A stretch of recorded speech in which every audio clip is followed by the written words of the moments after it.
ఎప్పుడైతే భోజనం తయారు చేస్తారో అప్పుడు మంచి మంచి ఆలోచనలతో భోజనం తయారు చేయండి. ఏ ఆత్మలైతే భోజనం తింటారో బాబా స్మృతితో భోజనాన్ని స్వీకరిస్తారు.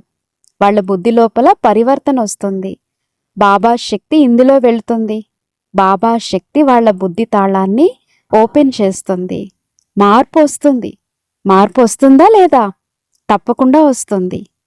బాబా అంటారు, ఎలాంటి ఆహారమో అలాంటి మనస్సు, ఎలాంటి మనసునో అలాంటి ఆహారం. మనసులోని సంకల్పాలు ఎలా ఉంటాయి అంటే, వీడు పనికిరాడు, దేన్ని పట్టించుకోడు అని అనుకుంటారు.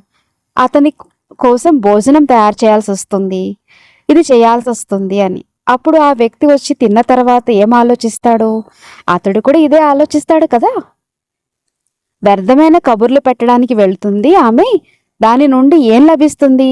మీరు భోజనం తయారు చేస్తున్నప్పుడు ఏవైతే ఆలోచిస్తున్నారో, బంధనం వేస్తున్నాడు, ఎప్పుడు చూసినా అవమానిస్తాడు, ఇది చేస్తాడు, అది చేస్తాడని,